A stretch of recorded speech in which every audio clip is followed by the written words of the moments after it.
All right, welcome into another edition of Catching Up with Tommy Mac podcast here on 1010XL's podcast platform, 1010XL.com, the 1010XL app, of course. We can listen to every bit of the programming on the terrestrial radio side and get all the on-demand action you can handle over on the app as well. And my show brought to you by Team Tommy Mac. Tell you all about them. Of course, wearing beachside rental swag today. Not only do they have all the rentals you need out at the beach, they also own Salt Air Inn and Suites. I'm going to announce a new member of Team Tommy Mac in just a little bit. We got a lot to get into today. Going to talk a little draft, of course. We're going to talk a little. We're going to set some records straight on my comments about Josh Allen a week ago, and we'll look at Trevor Lawrence. We'll look at number 17. And take a quick look around the National Football League. We'll also, of course, talk about last night's matchup because who wasn't watching that game? For a guy that never watches women's basketball, and I don't watch a lot of men's basketball either, what a game it was. Before we get into all that, let's welcome in the producer. It's Grammage. What's up, Grammage? How you doing, man? Good morning, sir. Happy Tuesday. How we doing? Suck it up Tuesday, right? Back at it, back to work. If you want to call this work, that's what it is. No problem whatsoever. I had drop-off duty at Douglas Anderson and got ready for the show in the Wawa parking lots of Northeast Florida. It's a great spot to do. What a game last night. I mean, look, it lived up to all the hype. LSU's a great team. I mean, they're a physical team. I love the way they play basketball. Of course, Caitlin Clark and company. Yes, she drove the show, there's no doubt, but those other two girls had some shots they had to make and got it done. I think it came down to LSU wasn't making their shots, and Iowa was, especially from way downtown. I don't even know what you call that when you throw it up from almost half court, it seemed, from Caitlin Clark. What a game. What a performance. There's two things that are true in any level of basketball. Yep. Pee-wee, middle school, NBA, doesn't matter. Yeah. First thing is, when you have a shooter that can shoot from really far out, even like multiple feet beyond the three-point line. Yep. The floor spacing that allows for everybody else, the extra room it gives everybody else to work, is insane. Yep. So it just helps the rest of the team. If you can make those efficiently, it's a ridiculous advantage. Well, you could. Their offense is give her the ball. If she feels like shooting, she shoots. If not, she dishes. She's a great passer. I mean, she does find the open person. She's not selfish where she doesn't dish. And she does a good job with that. But you're right, it opens everything up. And it's the Steph Curry thing. Fun. When you can shoot from that far out, you almost can't. Because typically, if someone's scoring that well, you're going to double them. Yeah. But you can't double somebody that far out. No way. You're going to leave somebody with a wide open. You can't. It's insane. Yep. And then the other thing that is true at any level of basketball, 3 points is better than 2 points. Yeah. It's that simple. No, you're right. You're right.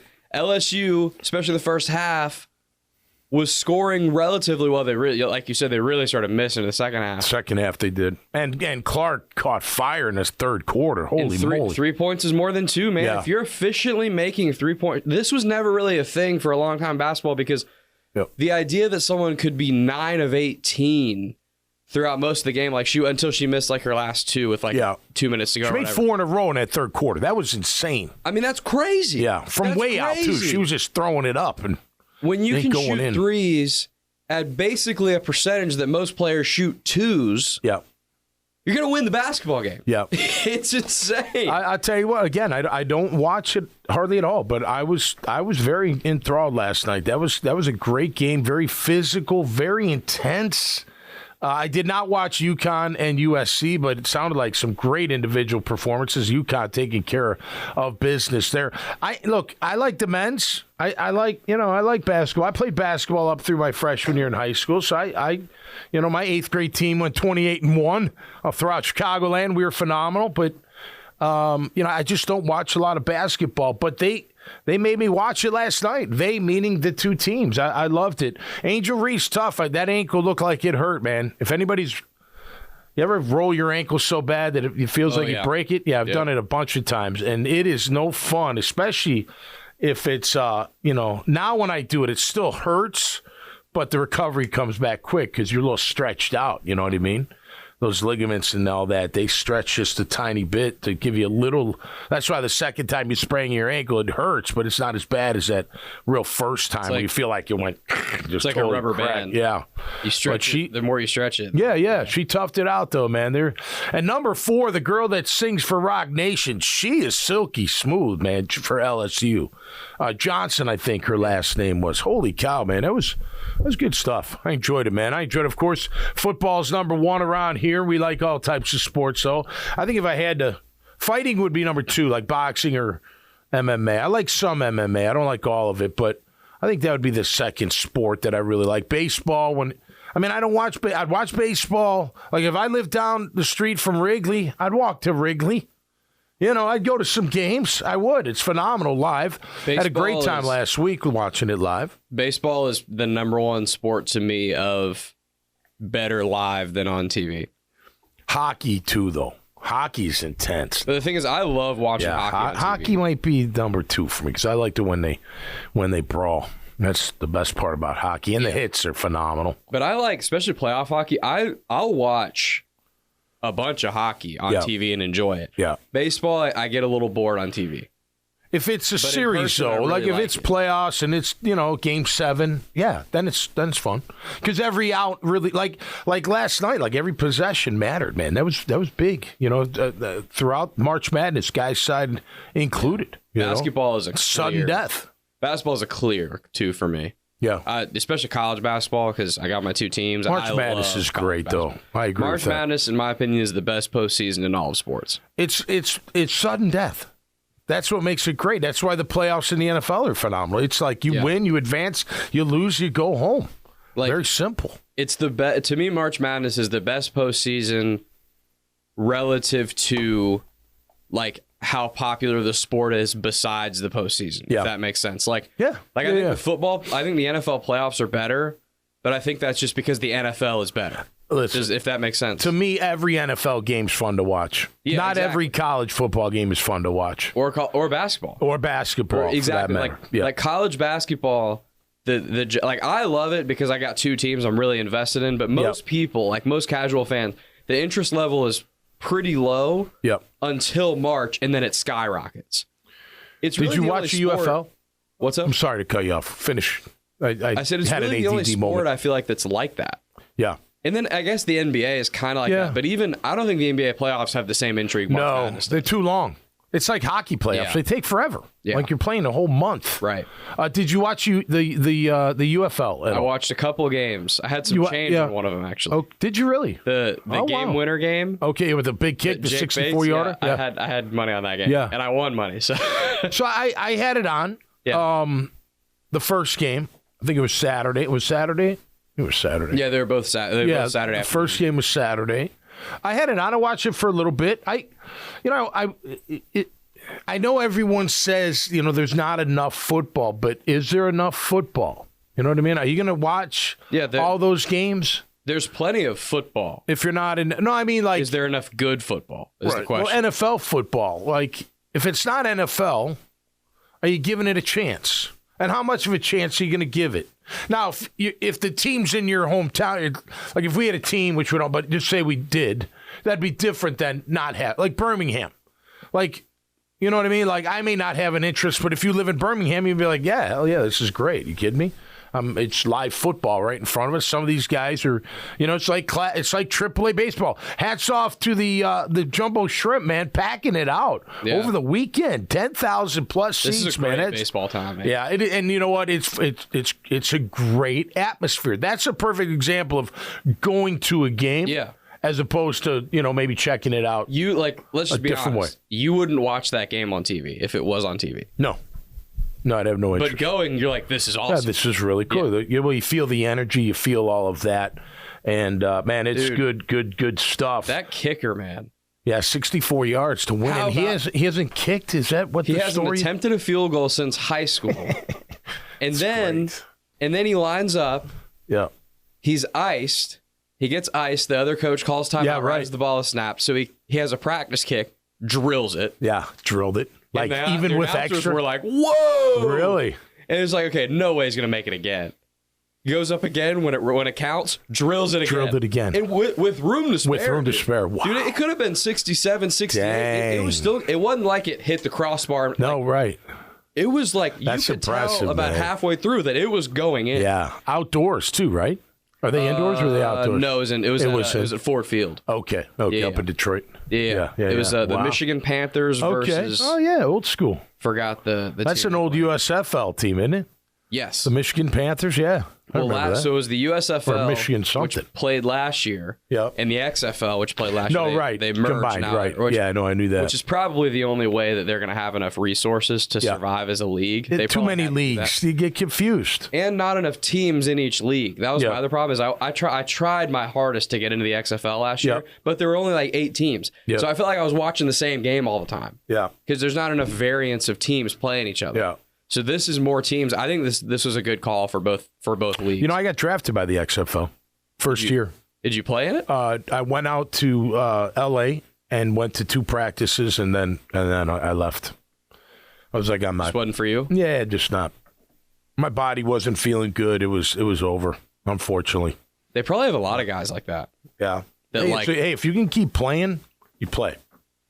Whether the consumer takes it in or not, you know what I mean? But if you are trying to continue your career, you play that game. So if you were healthier, you would have played? You would have stuck it out? Yeah, well, I took 3 trips before 2000 in the NFL. I worked out for St. Louis, Baltimore, and Seattle. Del Rio worked me out in Baltimore. He was the linebacker coach or DC at the time. And I didn't get signed, so I didn't go to camp in 2000, a year after my foot injury. I did okay testing. I didn't do fantastic, but I did okay. You knew what you were getting with me, right? I was going to help you stop the run and short yardage and goal line and, maybe run down on a punt or a kickoff back when you could. So then my agents kind of talked me into accepting the XFL. My heart would, I was like, yeah, got married in April. My wife was great. She was only 23 at the time. And I called. I said, she's like, just come home then. It's okay. Just come home. You know. And I said, you know what? I'm coming home. I went down to the head coach, said, hey, thanks for your time. I really appreciate it, but this isn't going to be for me. And I left. That was it. Maybe a year later, I still wanted to do something, maybe 2 years after that. But then after that, you're like, it's not going to happen. It's over. The death of a salesman, man. Let me tell you. I feel it is. It's a sad way to go at the end, I feel like football is also unique in that way, like pro football and even the semi-pro, like this stuff, in terms of once you get far enough removed from the last time you strapped it up and played, you can't play almost. No, anymore. you can't. Like basketball, even if you're a couple years removed, older, whatever, I feel like there's still a way you could go out there, hit some shots, whatever. If you could still shoot, and jump. Right. But football, man, if your body has gotten out of form, it's why the term football shape is. We all know what football shape is. Yep. I don't care how good your conditioning is. I don't care how in shape you are. How many weights you can lift. Yep. Dude, if you haven't been out there hitting people and getting hit at that speed. It. Well, it depends how old you are, too. I mean, for sure. I when I was younger, trying out for the Jags, I hadn't played in a year and a half. It took me, I had some rust to knock off, for sure. Can you do it at an older age, though, is the question. I'm not talking me. I'm talking somebody, anybody. Say Jason Kelsey, a year or two from now. It's like, man, I'm only 37 or whatever he's going to be.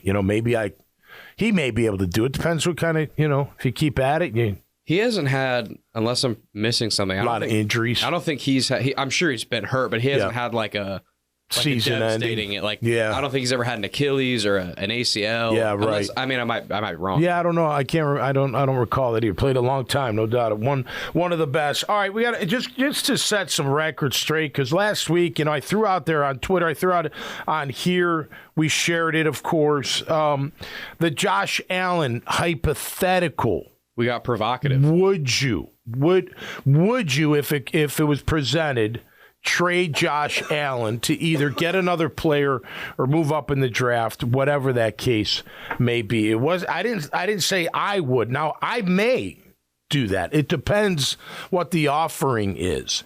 And I know, look, and that doesn't mean I don't want Josh here. I do. I want to see him and Trayvon next to Eric Armstead, at least for another year. If they sign him a long deal, he'll be here.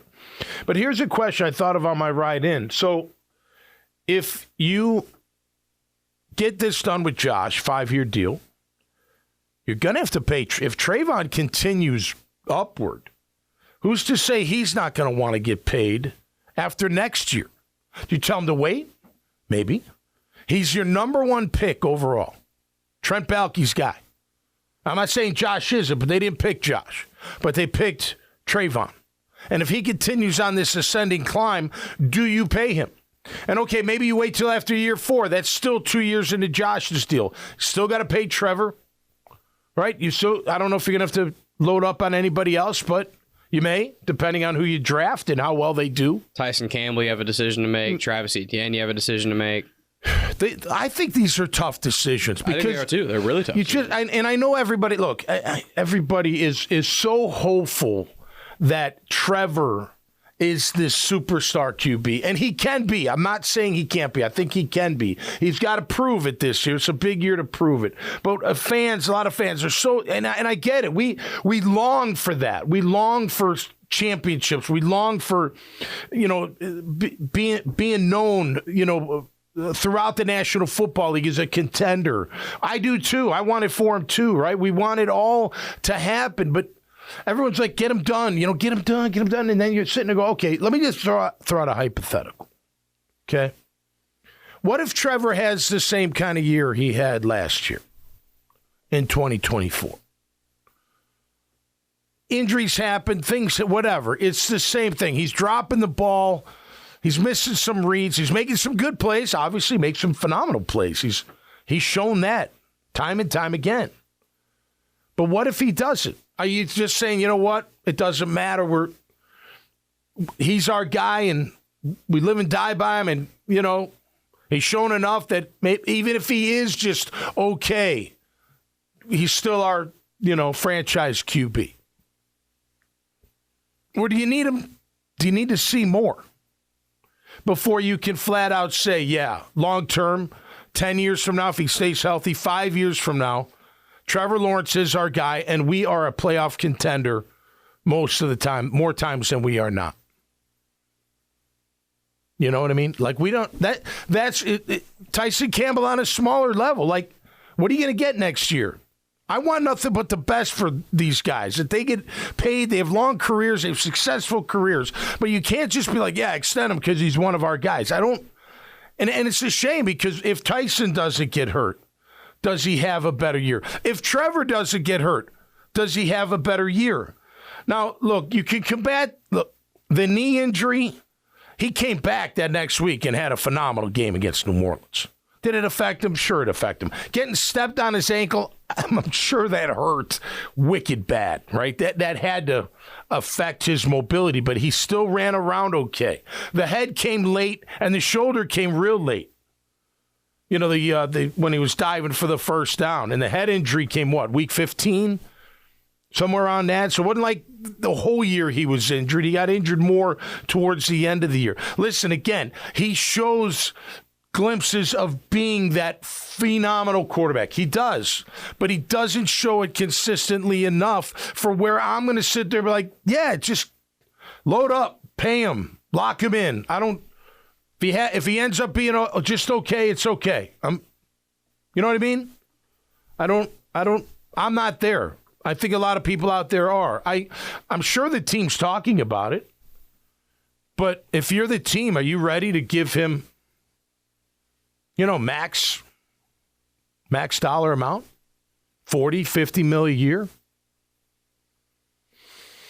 You know what I mean? I don't know. Your hesitation says you're thinking about it. I mean, look, there are people listening to the show that be, hell yeah, I'd do it right now. Are you kidding me? I'd do it right now. He's our guy. He's just had a down year.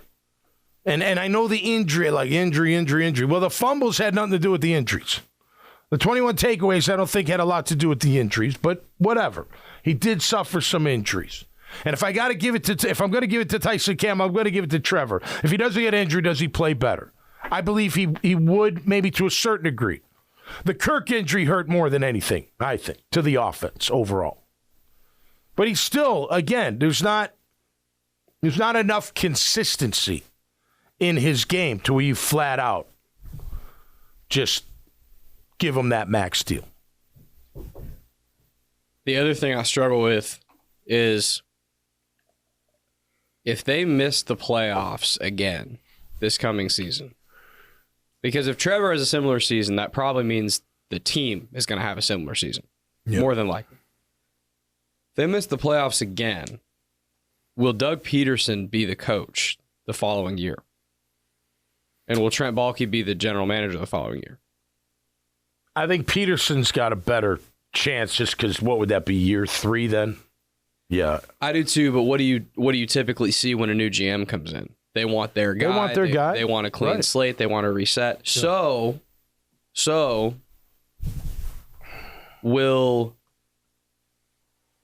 would change in the front office, potential change at the head coach, also mean change at quarterback? If a new GM comes in and Trevor's in his 4th or 5th year and has only played okay, he's going to be looking to replace him. Correct. It's easy. It's so easy. We're all guilty of this. I've been guilty of this in the past. It's so easy to sit here and say, well, I want to get rid of this guy, but keep this guy. I want to get rid of this GM, but keep this coach. I want to get rid of this coach, but keep this QB or whatever, and mix and match the way that we want to, but we don't understand that that's not usually how it works. Usually you kind of run back the same people, or you start over. It's kind of a black and white thing. Not always, but typically it's pretty black and white. So, man, if they miss the playoffs next year and the whole, I guarantee if they miss the playoffs, the entire fan base is going to want Trent Baalke gone, right? Yeah. But people have to understand the chain reaction that this typically causes. A new GM is going to want a new coach. Yeah. A new GM and new coach is probably going to want a new QB. Unless they inherit a star player that you know he's great. But if Trevor plays at a star player level, then none of them are leaving. They're anyway. making the playoffs, and everybody's here. You know, you'd like to think that. If the end of this season comes and everybody wants people gone, being head coach and general manager, that means that Trevor Lawrence did not play up to par, more than likely. Yeah, or the offense overall, and Trevor, or a combination. Right. Yeah. And look, I understand every counter argument. I understand the injuries. I understand the offensive line. I understand the receivers. I understand Kirk. I understand all of it. Right. But the star quarterbacks rise above that, man. Yeah. They do. No, I know. They do. It's the truth. I agree. It's the truth. I agree. Joe Burrow took his team to the Super Bowl in 21 with a horrendous offensive line. Right. I mean, look, and I don't want to, everyone goes Brady, but Brady, other than Moss, and his slot guys, he never had, there was a year you didn't even know who his starters were on the outside. They went all the way. So there is some truth to that. Look, whatever they do, I'm going to support it. It's not my money anyway, so I'm not the one taking the risk or taking the miss if it does happen. Look, there's some solace in the fact that everybody would have taken Trevor Lawrence at number 1 in 2021. Every side, nobody's ever come out and said any different. And he's by far the best QB coming out of that class right now. Without a doubt. Mac Jones is literally his backup. Yep. Zach Wilson's not in New York anymore. Yep. Trey Lance is a third stringer in Dallas. Right. So he was great in a bad QB class. Yes. You got to say it's not that great of a QB class if they're all not where they're supposed to be. Well, just look at this past year's class. Unless things change, the fact that Bryce Young struggled is bad. Yep. The fact that C.J. Stroud was Rookie of the Year makes it way worse. Yeah, no doubt. No doubt. What if Trey Lance? You know who I liked? I like C.J. Bryce was always a little iffy, but let's see. I was a Bryce guy. You know what though? They built around him up there. They beefed up the O-line. Let's see what he can do. Well, to bring it back to Trevor, think about how different the narrative would be if, say, when the 49ers went to the Super Bowl this year, instead of Brock Purdy, Trey Lance was their quarterback. No, right. They gave up a lot for Trey Lance. And you had a guy that went 2 picks, I think it was 2 picks after Trevor. Yep. Is playing for a Super Bowl and taking Patrick Mahomes to overtime. Yep.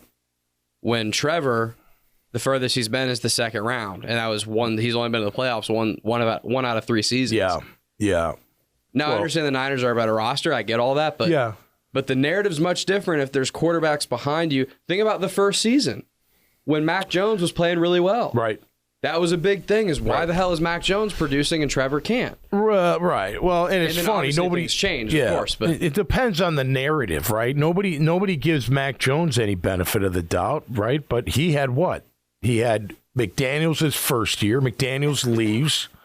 And then he had a defensive coordinator for his offensive. Like, it's ridiculous. You know what I mean? Yeah. Like, who knows? I don't know. I'm not saying he's coming here to do anything, but clearly they went and traded for him for a reason, to be a solid backup, and just in case things don't go. But look, at the end of the day, they got a tough decision to make on Trevor. They do, and just to do it now or later, and they're going to do it. I think they're going to do it pretty, unless he just doesn't have a good year at all next year, and I don't expect that. You know, and what would have been a better year? I mean, look, we know if they would have executed 50% more, right? Just 50% more, half more than what they all would have done a lot better, right? Making the catches, making the throws, making the blocks. You know, they wasn't just the QB. I'll tell you this 2-winning season thing, throw it out the window, because one year you came back, one year you crapped down your leg. So that's a wash, in my opinion, right? What are you going to do in year 3? What are you going to do with Doug Peterson in year 3? And hopefully it's a year they can get it together. Jag Talk brought to you by Team Tommy Mac. Want to announce Jalaram Hotels Incorporated, with a great hotel company. I've known the Patel family for a very long time. I've done a couple deals for them on the real estate side of things, just connecting. They 3 great hotels that part of their 13 hotel portfolio all throughout Northeast Florida and in St. Augustine, some of the best hotels in St. Augustine. JalaramHotels.com, JALARAM Hotels.com. Code Ninjas, of course. Parents, get your kids into coding camp, where coding is cool. You can do it 4 great locations all throughout Northeast Florida. J-Dog Junk Removal and Hauling. All you contractors, you roofers out there looking for a new hauling partner, let them earn your business. JDogJunkRemoval.com. Graffiti Burger Bar, new ownership, new menu, new everything. It's fantastic in there. Make sure you check them out next time you're thinking on a sports bar, and kid-friendly.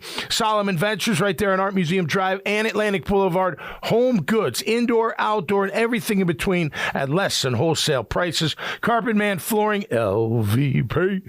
Not just LVP. All types of tile, carpet, and hardwood. Highest quality, lowest prices. Azar Sausage Company. Guess what? I made dinner last night. Guess what I made? Sausage dogs with Azar sausage. They were absolutely incredible. The family loved them. Love cooking those things. Of course, Michael Nichols is State Farm, my State Farm agent the past 20 years. Life, home, health, supplemental, can take care of it all for you. Give them a chance to earn your business. I want to thank Adaptive Jacks, of course, for being my marketing partner, and the 1010XL family right here in the podcast studios. All right, so what do you think is going on with Cam there, Grammage? Any talks you think? You think they're fielding any trade calls? What are you going to do with Cam calls? Is there any way we can get Cam off your hands? What do you think? I hope so. Okay. I think I've said this pretty much since the offseason started, and I still believe this. You cannot allow Cam Robinson to play for you this season under his current contract. You just can't. You can't justify $16 million worth of savings for a guy that was suspended for 4 games last year and has had injury problems and really never plays more than maybe a half a season or so. Fair, and other teams know that. Yes. Hence the potential or most likely phone calls. Between his price and his availability, I doubt his trade market is super great. Yeah. However, let's say it's training camp. It's week 2. Mm-hmm. There's a left tackle of a team that thinks they're a contender, has an ACL or something. Then I believe all of a sudden you have a much bigger trade market for him. You have a guy that's experienced in the league that can play right now. Yeah. Then I think his trade market would increase substantially. And maybe the Jaguars are waiting for that. I don't know. Yep. I believe if he's going to play for the Jaguars this year, he's got to restructure. Do they have enough cap room right now to do Josh, or do they need to do something with Cam's to make more room or enough room for Josh's deal? Yeah, the cap shouldn't be that high in year one. It shouldn't be that high. Josh's deal would save them money this coming season. That's right. Because right now he's tagged. So they're taking calls. They're trying to figure out Cam. They know that they've got Anton who could play left. The worst case scenario, they've got a swing in Walker. He could play right if need be, at least for a short time. Maybe invest in the draft with that pick. I think it's on the table. And look, if they don't get, in my opinion, the top 4 wide receivers, right? And the fourth being the LSU kid, Brian Thomas. Yeah. If you don't get any one of those, I'm not taking a receiver at 17, I don't think. I know a lot of people throwing Adonai Mitchell. I don't know that much about him. I just think eventually you got to have a cutoff. And if they're close, which I haven't heard that they are, Thomas and Mitchell, as far as how they stack up, I don't think they're that far apart either, don't get me wrong. But I think if I don't get at least Brian Thomas or the top 3, then I'm not taking a wide receiver at 17. I'll look later on. So that leaves me with what? Corner or tackle, in my opinion. I still think tackle's in play. And I'll tell you what, if Amarius Mims is sitting there from Georgia, I would slide Anton over and I would make him my right tackle tomorrow. I mean, the day that I pick him. I would make that move in a heartbeat if a guy like there was there. Fontana, same thing, the kid from Washington. I think he could play your right tackle right now. You can save your cap room. You don't have to figure anything out. You know who your left tackle is. You know who your right tackle is. You know who your swing guy is. You protect the most important asset on this football team, and it is Trevor Lawrence. Hey, in Trevor's defense last year, I said it all year. He got hit way too many times, even not the injuries. He just kept getting hit. He was getting hit way too much. Some of it his own doing, some of it not, though. He just too many times was he having to stand there and make the throw while getting shellacked by a defense over and over again. So I personally, that's what I would do. Look, you invested in the center. He's going to be your starting center in Mitch Morse. You got your guards back. You love Anton Harrison. If a guy like Mims or Fontana is there, I'm probably going to pull that trigger, especially if Brian Thomas is not there.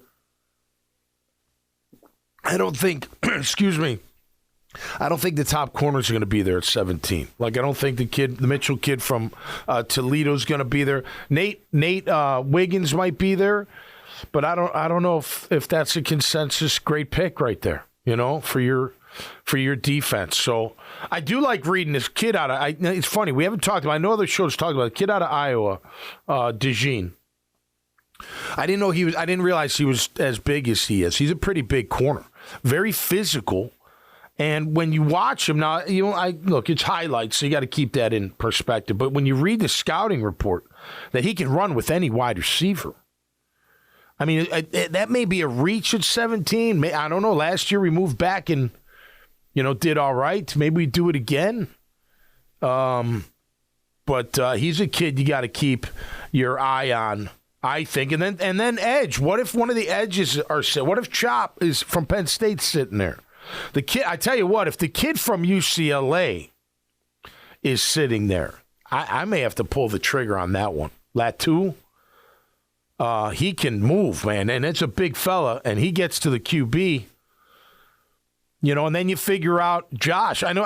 Look, I'm not, again, back to Josh Allen. I've never said, I'm not saying I want to see him go. What I'm saying is there's definitely calls happening because he's a tag. Now, they may end quick. Again, they may be like, nah, not interested. Not interested, not interested. Then the word gets out they're not interested. But I don't know. I think I would be taking a look, too. And, look, you drafted Trayvon Walker, number 1, to be what? A disruptive pass rush. You need 2. I'm not saying you don't. There's been plenty of duos that have done fantastic rushing the passer. Do you have him on the roster? Maybe not. You don't. You got Josh Allen. And look, I want Josh Allen to be a Jaguar, but I understand it's a business too. And if it's a chance to move on and maybe even get a little bit younger, you're going to look at it, especially when you can't find the value. And I think that is somewhat of a challenge, or they would have had it done by now. According to The Athletic, Cooper DeJean runs a sub 4.4 40. I don't think he ran to the combine, but he's 4.4. I know that. That's fast enough. Yeah, no, I know. He could be a beast in like 20 years. He could be a beast. I know. They say he can play safety too, so that's a luxury. No. I like that he's physical. I like that he's physical, in your face. That's what Ryan Nielsen likes his corners to do. So if he's there, I don't know, maybe. I look at some things. I shouldn't stutter. Look at some things a little different. Like, eventually, I don't care where the player was taken. I just want him to be a really good player for our team. You know what I mean? Like that waves. Now, if they're a bust, it's totally different. You know, does that make sense? Like if Trayvon Walker was a bust, I'd call him a bust. I'd be like, that was a terrible pick. Yeah. Right now, I look at him as an ascending player who's only going to get better, in my opinion, and I think he's going to end up being a good pick. But I don't sit there and be like, man, he's number one overall. Eventually that wanes for me, right? Even with Trev, I mean, everyone would have taken Trevor anyway. I hear what you're saying, but I don't think I agree. Yeah, I think that. I mean, if we're talking eventually, like year 4, then yeah. But I do think in terms of holding a GM accountable for their picks, the earlier the pick is made, the more you should hold them accountable for. Okay. Like, I think if Tank Bigsby was a 6th rounder instead of a 3rd rounder. Okay, fair. Then how poorly he played last year wouldn't be as big of a deal. Well, we're going based on the 1 year, but what if he ends up being just a dependable, durable, good enough player? Great pick. Then it's a great pick. Yeah, because so that's incomplete right now. But if he were taken 1st round, he needs to take Travis Etienne's job. Right. So to me, where they are picked does within reason. I don't over think time though. I think it does fade. It fades for me. Agree. Maybe not after year 1 or 2, but eventually I'm like, man, I don't really care where he's picked. This past season, we weren't looking at Caleb Von Chase on as a 1st round pick. Right. I hear what you're saying. Right. Yeah. Over time, it does wane for sure. You missed on him though. Big time. God, that's a big miss. Yeah, but the fact that it was the previous regime and as long ago as it was now, yeah, I think as a fan base, we can stop being like, oh, what a terrible bust, blah blah. Like right. at that point, I know he's gone now, but like last season, any contribution you got from him is a positive. Yeah, right. Well, they kept saying they were raving about it. That was annoying as hell. Well, that look, and we see that every year, don't we? Every year we see the a front office and a coaching staff will just praise certain guys and how much better they've gotten, and we all know they can't play. Right. And it's because it doesn't make financial sense to cut them right now. Yeah. So they talk about them like they're about to become, and they're typically great athletes. You think they're going to end up being something. Right. So when they show off in shorts, we act surprised every offseason. Yeah. This was the Taven Bryan thing for forever. Yeah. It was like he's still straight playing, off by the seasons. way. I know. Resigned. It was like 3 straight off seasons in Jacksonville. Yep. That every fan in the world knew he couldn't play. Yep. And every coach and every GM would sit up there and talk about how much better he's gotten every offseason. The season would come and he would do nothing. Okay. So he was a freak of nature physically. I mean, a freak of nature, that kid. And still is. That's the enamorment. Like, look at how can he not? How can he not be an unbelievable player? Look at him. He's huge. He's quick. He's strong. He's fast. He tests well. But something's missing. Unfortunately, he's also blind. Well, something's missing. Just can't find. Although they keep signing him. He just re-signed with the Colts again. But again, that's the whole things happen. They don't happen without reason. That's why he was still around. Yeah.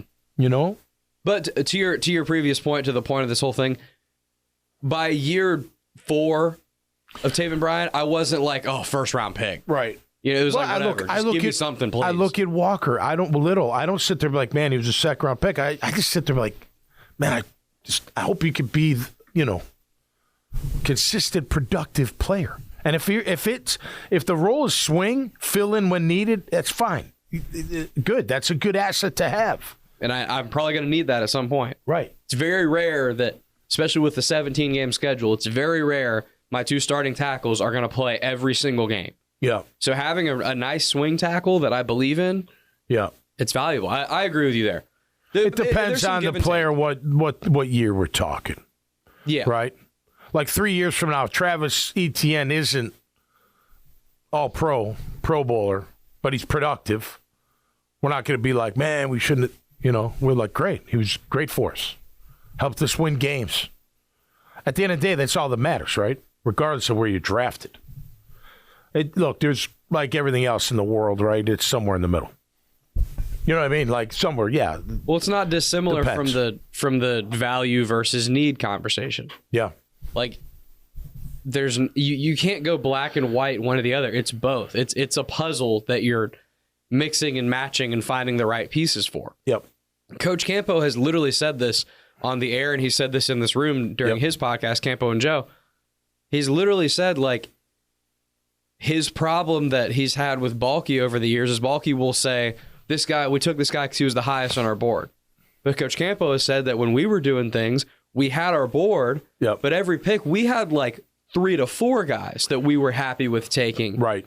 And we said, okay, if the number 1 guy on this board is a position that we're 3 deep at, well, let's look at the second one. Yep. And that's the perfect example of there's a little bit of mix and match here. It's not, this guy's number 1 on the board, so we take him. No, right. What if their number 1 guy on the board in the second round is a QB? Right. Like, they're not taking him, so why would you apply the same principle to a linebacker? Yeah. This guy's not going to play. No, right. Well, look, I think to your point, at 17, you do have a luxury of I'm okay with I'm going to be okay with pretty much any pick there. You know what I mean? Depending, it's not a reach, But as far as position, if they grab a corner, if they grab a receiver, if they grab an offensive lineman, defensive lineman, I'm cool. Either way. I'm good either way. I think, if you draft an inside linebacker, I'd be a little like, what are you doing? Safety, same deal. But I don't think that'll happen. At the end of the day, though, I tell you, if you're putting a gun, well, I shouldn't say that. It's a terrible thing to say. If I had to make a decision right now, and I could get one of those top tackles, and I'm probably going to shore up my offensive line. I'm not going to go in on a maybe. Maybe Cam's healthy, maybe he's not. Maybe Walker steps up and becomes the player we all think he could be. Maybe, you know what I mean? And now don't get me wrong, a rookie could be a maybe too. One thing's not a maybe. Anton playing left. I don't have any doubt that he can play left tackle.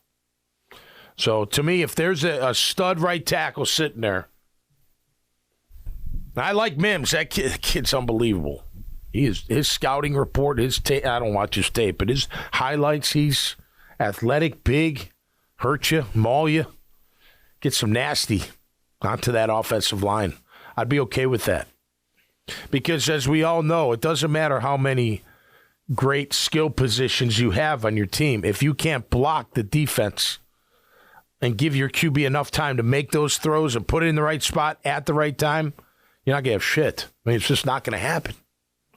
So build up front. You can still get other weapons in second, third round. Take care of your QB. Look, and especially if you're going to pay him. You're going to pay him $50 million, so then your O-line better be like Fort Knox, baby. You know what I'm saying? Like, nobody touches the QB, and I mean nobody. Paying him that kind of money, you better make sure he's well protected. Hope you all have a great day out there. It is a Tuesday. More work to be had on my end as well. And we'll enjoy doing it. We'll be back Friday for a little bit more of catching up with Tommy Mack. Maybe there'll be some news and some notes.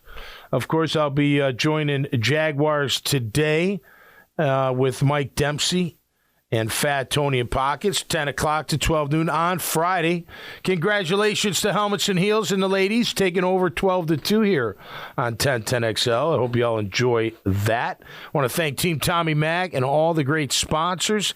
And, of course, another welcome to Jalaram Hotels, some of the best out there right here in Northeast Florida. Until next time, stay safe and be cool out there, man. We'll see you right here on Catching Up with Tommy Mac. Peace.